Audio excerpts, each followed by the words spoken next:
This is Sony's current resolution range of cameras. The a7R II, the a7R III and the a7R IV, their newest. There's some big step ups between these cameras, not only in spec but also in price, which help you to choose which one is probably going to be correct for you. Now, all three of these cameras produce great stills, there's no doubt in that. In fact, I own the a7R II and probably one of my favourite ever pictures, this one, was taken with it. It renders noise pretty well for the amount of megapixels it has pretty good video, but there have been changes in technology since it was released, and then we got the a7R III and there were some big step ups. We saw a difference in how it dealt with those high ISOs, and the autofocus performance was much better. It's the only way of describing it, much better. You got real-time tracking AF for human and animal eyes. Then the a7R IV came along. A brand new sensor, 61 megapixels. We had the latest Bion ZX processor to deal with those huge files. We've now got two UHS-2 compatible SD cards, a newly designed body so that it felt better in the hands, it's easier to use, deeper buttons, better dials. And that real-time tracking AF for human and animals has been reworked, a different algorithm to make it more effective. Still got 10 frames per second, 15 stops of dynamic range, and I wanted to test it out properly because I've played with these before. So to get us started, I'm heading out to meet Ben Piper, who's a dog photographer. So I've come into the forest with Ben Piper. Thank you for joining me. And the reason I've come into the forest with Ben is because he's a dog photographer, and I've given you the a7R IV, which you haven't had before. No, this is the first time I've got my hands on it, so I'm looking forward to having a play. Yeah, so what do you normally struggle with? You're a Sony shooter already, but shooting with dogs can't be the easiest thing in the world. Yeah, shooting with dogs isn't always the kind of best or easiest subject. You can't see, but there is a dog running around. Ben's not just very distracted by leaves.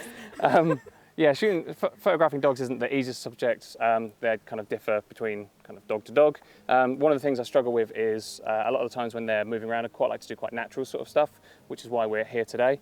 So one of the things I struggle with is when they're running around is just making sure the composition is correct. So not necessarily having them bang in the center of frame, and kind of getting that autofocus. So the IAF is something that I really want to try, the animal IAF. So I'm going to try this out with her running around and some stills and just get her kind of in some good shots. And that's something that on a lot of cameras you don't have the ability to do with the resolution and that frame rate as well, because that's something that the a7R IV brings, I guess. Absolutely. I mean, the thing that's kind of put me off higher resolution cameras previously is just the frame rate just wasn't there. But with 10 frames per second, animal IAF, hopefully going to be able to get some really good shots. It gives me that kind of option of cropping in if they're a little bit further away than what I'd want them to be, especially with prime lenses. Well, Ben's bought his beautiful Australian Kelpie, Reno, who is still out of frame at the moment, but is obviously anxious to get started. So yeah, she's ready for her walk. Let's get some shots. So we've got some beautiful light in this woodland. Ben's put Reno just in there where we've got some nice light coming through the trees. It's very soft, and he's got the 135 on, the G Master, which is such a stunning Sony lens and perfect for this sort of shooting.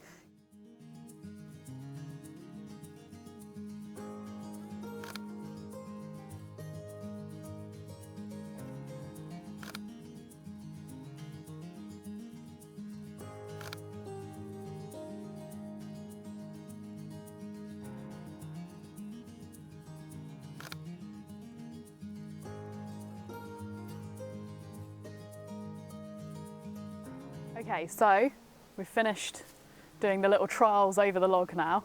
How did it perform? Yeah, I mean, the light is a little challenging here. It's kind of quite dappled, but it's nice. There's quite a nice spot over that log. So we tried out the real-time IAF tracking on this and getting her jumping over the log.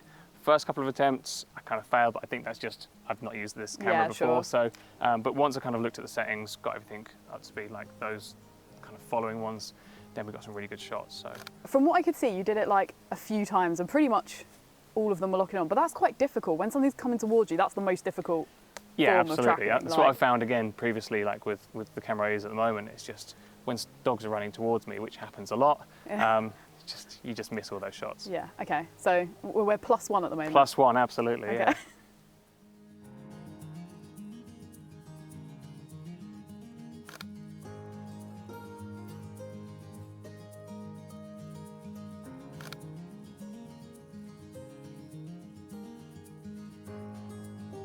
So one thing that I've found really nice with this, I've switched to the 70-200. It's a bit more versatile lens for dog photography and for kind of the environment we're in. So one of the really nice things is just that having that 61 megapixels just means that if I'm not at the right focal length, I can kind of crop in, or in kind of when I'm going through the edits, if I want to have like a tighter crop, whether I just want to get in on her face, I still got lots of megapixels to play with. So in terms of printing, in terms of like online usage, you're not going to lose any of that resolution really, that usable resolution. So it's just a really nice kind of additional feature to have, which is just something I don't currently have on my camera that I've got at the moment. So whilst Andy, our videographer behind the camera, has been getting some B-roll shots, Ben and I swapped over. So whilst he's been shooting with the A7R4 sample we've had today, which is now in my hand, I've been just messing about with the A7R3. Now that does have real-time tracking for animal IAF, but it's got some changes over the A7R4. Hello! So the R4 has a new algorithm to make the animal IAF more effective for humans and animals actually. And it's also got 567 autofocus points, phase detect autofocus points, which covers 74% of the frame. So it just makes composing across all of that frame, well, it's meant to, a little bit easier. So have you noticed a difference between the two cameras now having played with the R3? Yeah, the R4 is, I'd say, quite a bit more responsive, especially kind of across the frame, as you were saying. So I can compose those slightly different shots with her, like down the left or right hand side, without having to kind of compose, hold frame, and then move. Yeah, it's just, as I said, much more responsive, and those 10 frames per second just make it a bit nicer. You know, they're a little bit unpredictable as animals, so you know you can't ask them to like not blink, for example, of course, or to stand still for too long time. So having those extra frames just really does help. Well, that's the thing I noticed when I was using the R3. I was thinking, oh, this is fine, this is great, but actually then when you use the R4, that's comparatively, when you notice a big difference. So how did you find it? So for this, which is kind of a mock-up of a typical shoot that I do, it's been really good. Like obviously having her, she's pretty well behaved, but even on kind of the like naughtier dogs, this camera is just going to be able to get those shots that you need to kind of be the client. Sure. So locking on for the AF using the animal IAF is just really important. I just think it's such a game changer for this type of photography. So I've been able to get those shots, been able to cover more ground because I'm getting those shots moving on to the next bit, just being happy with pretty much everything I've captured. How did you find that for walking about with? So when I switched to the 70-200, that's really when that kind of bigger grip came into play. Sure. I can hold this with one hand, so if I wanted to hold like a squeaky toy or a treat in the other hand, I can still quite easily rattle off some shots, and it's going to be pretty stable. You know, this has steady shot as well, steady shot in camera, so you know you're getting that kind of shots that you need, even one-handed. Not just that, there's the button's a bit more pronounced as well, so finding the AF button as well, you know, you don't have to kind of keep looking where it is. You can find it, press it quite easily. And then even things like the ports on the side, they've changed how you access those. The doors, Yeah, that makes a big difference. You know, just being able to have like a hinge door as opposed to that kind of flappy door that they had on the other ones. Just little things make an altogether better experience. And I guess those redesigns as well, because your sort of photography is very outside. So in winter, I would imagine here, it's not the warmest. So being able to hold it with gloves properly, that bigger grip, the bigger buttons that are accentuated. Yeah, absolutely. Just, I imagine that'll make all of that a lot easier. Yeah. Now, Ben in everyday life is actually a video producer. So just as a quick side note, what do you think of the video on this? I mean, we know it's not a video camera. Yep. So having more pixels isn't necessarily like the best thing for video, and if you're going to go for video, then for the Sony range, I'd look at something like the A7S range. But for having like such a capable stills camera that can also do pretty good quality video, it just adds a nice little kind of additional to it where you can pick this up, you can do some video like alongside your stills work. I mean, this is obviously predominantly a stills camera, but just having that extra feature in there that's very capable. Yeah, you're still going to get super nice video if you're using it as your stills camera for say the dog photography. You'll still be able to get some super nice bits of the dogs as well. So, well, I'm glad you liked it. Loved it. And it was the first time, you can confirm it was the first time you'd used it. Yeah. I didn't coerce you at all. No, not at all. And it's just been a pleasure to use. You going from one Sony system to another, it's been very familiar, but there's just been some nice updates and touches to this that I've just really enjoyed using. So thank you for letting me try it out. Well, thank you for meeting us and meeting lovely Reno, because she's adorable. She's falling asleep now, we've worn her out. So you need to get off to your show, and I need to steal that back, because we're now going to go and test that resolution capability and those 15 stops of dynamic range, see how they get on with hopefully what will be a little bit of colour in the sky.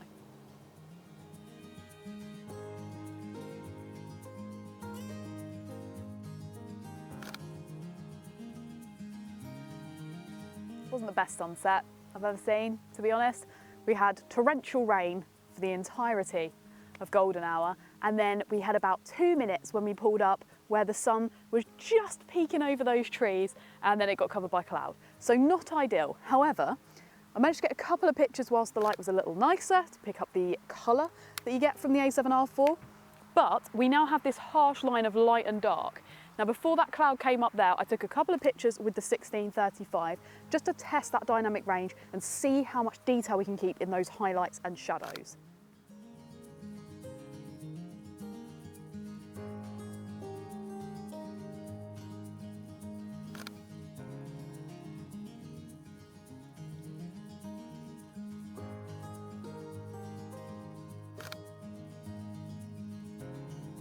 Now we've lost the light, there are some woods just behind us, so we're going to pop into there and try out some high ISOs with the A7R4. So this is a particularly dark part of the woodland now, and I'm going to head off into the scary darkness there and try this ISO test.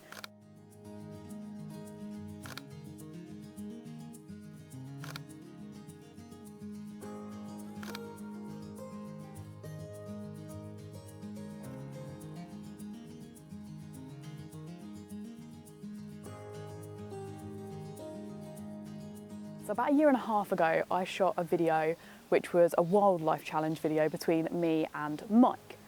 And we shot that in Thetford. Now we came up to Thetford because that's where Ben Piper lives, who does the dog photography.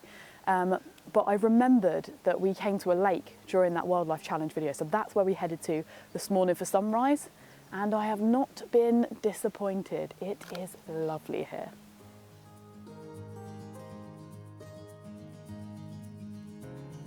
So I've just come down a little lower to get some pictures with the 24mm G Master with the A7R4. This lens, if you want to have a look at resolution and really look at image quality, it's so sharp. And this is such a big sky. We've got some clouds that are just giving us a little bit of colour now. I want to be a little bit further in than the 1635, as in the wider end. So 24mm is good for me right now. So I've just come down a little bit lower to make the most of the reflections that I've got here.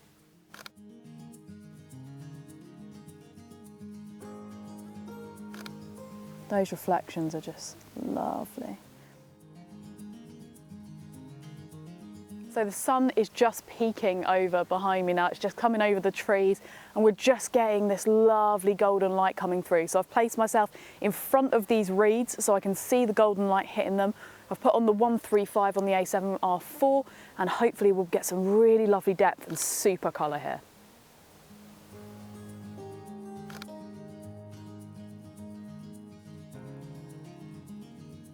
We've had some absolutely beautiful light here this morning. Andy's dragging me away because I've taken so many shots. In fact, just walking back to the car, the light was amazing. And with the 135 on, you can even turn something that's in a pretty drab area into just a stunning image. So got some images on the way back to the car. But what I really want to do now, because I'm seeing it on the screen because I use these sort of cameras a lot, but I really want to show you guys what the difference is between the A7R4 and the A7R3 in terms of resolution. So we're going to head back to where we're staying, and there's a lot of open brickwork there, and I think it'll be the perfect place to really show off the difference in megapixels.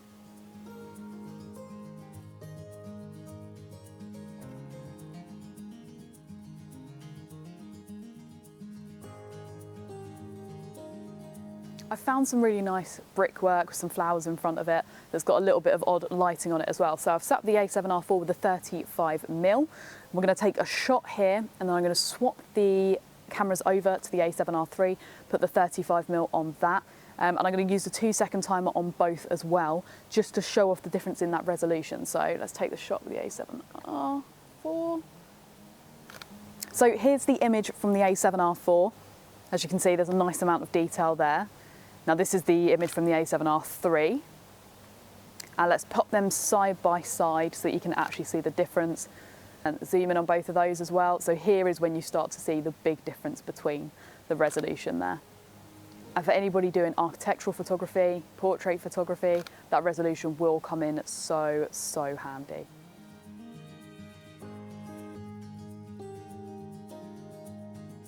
So my time with the A7R4 has come to an end, and I've really enjoyed having a little bit of a longer play with it over the last day and a half. So using it for the dog photography, you really got a sense of the eye autofocus, how that's been improved. The new algorithm in there that the A7R3 doesn't have, that's just made it a little bit more responsive, is noticeably different. And obviously for some photographers, that's going to be the be all and end all for them. That's going to make a huge difference to their workflow, as Ben was talking about. The 61 megapixels, some people aren't going to need that. You know, that's very obvious. A lot of people, that's not going to be necessary for. But for people who do need that step up in resolution, the fact that Sony have managed to do that with still keeping the 15 stops of dynamic range and the ISO performance is fantastic, and still in this little body as well.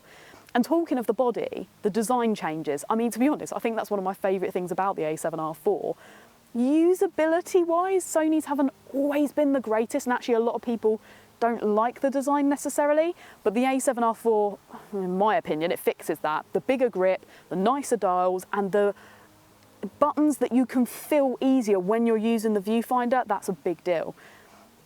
All in all, I'd say the improvement is enough to warrant the price, but that doesn't mean that you should definitely buy the A7R4. That's unfair. The point in the resolution range and what Sony do really well is by keeping some of their older products live, it makes it more accessible for lots of photographers with lots of different budgets. For a lot of people, the A7R2 is going to be a perfectly viable option, or the A7R3.